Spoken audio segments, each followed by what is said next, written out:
It's February 25th, and the strange side of history awaits. Today, we have men dragged into darkness beneath the surface, a playwright's final act ending in silence, and a descent that came seconds too soon. Let's begin. On February 25th, 2022, 5 commercial divers descended beneath the waters of Pointe Pierre, Trinidad, expecting a routine maintenance job inside a 30-inch pipeline owned by Peria Fuel Trading Company. They entered through a hyperbolic habitat, a sealed metal chamber designed to protect them from the crushing ocean pressure. Then something changed. A sudden shift in pressure turned the pipeline into a vacuum. In seconds, the current reversed and the men were violently pulled into the pipe's dark interior. Inside that steel tunnel, there was no light, no sense of direction, just roaring force. 4 divers, Kazim Ali Jr., Yusuf Henry, Versil Kerbin, Reishi Nagasser, became trapped deep inside the pipeline. But one man, Christopher Boudram, kept moving. Bruised and disoriented, he crawled through the pitch-black pipe, inch by inch, feeling for air, for gravity, for escape. After a desperate struggle, he emerged alive, but the others did not. Investigators later determined the 4 trapped divers survived for hours in an air pocket, waiting for a rescue that never came. An inquiry would later describe the lack of response as a gross and consequently criminal negligence. A job that began as a routine ended in one of the most haunting industrial disasters in modern Caribbean history. And inside that pipeline, time ran out in total darkness while they waited. On February 25th, 1983, legendary playwright Tennessee Williams was found dead inside his suite in the Hotel Elysee in New York City.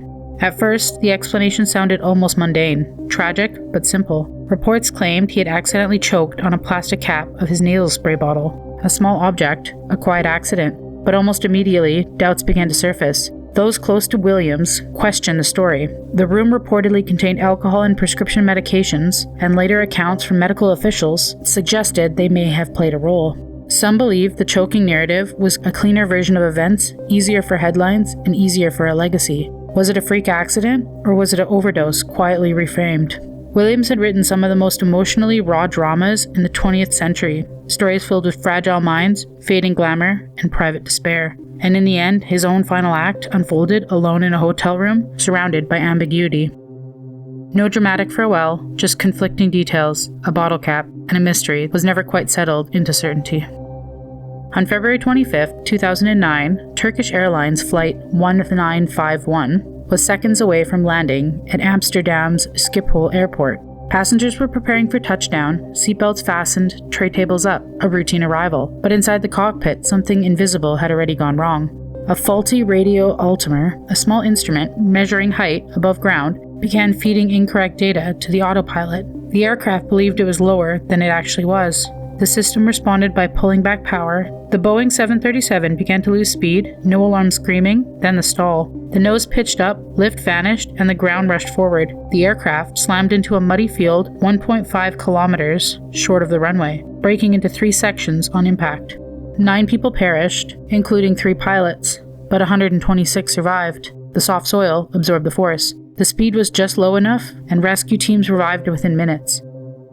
A plane that should have reached the runway instead stopped in the field, undone by a single faulty sensor, a few wrong numbers, and seconds that could never be taken back.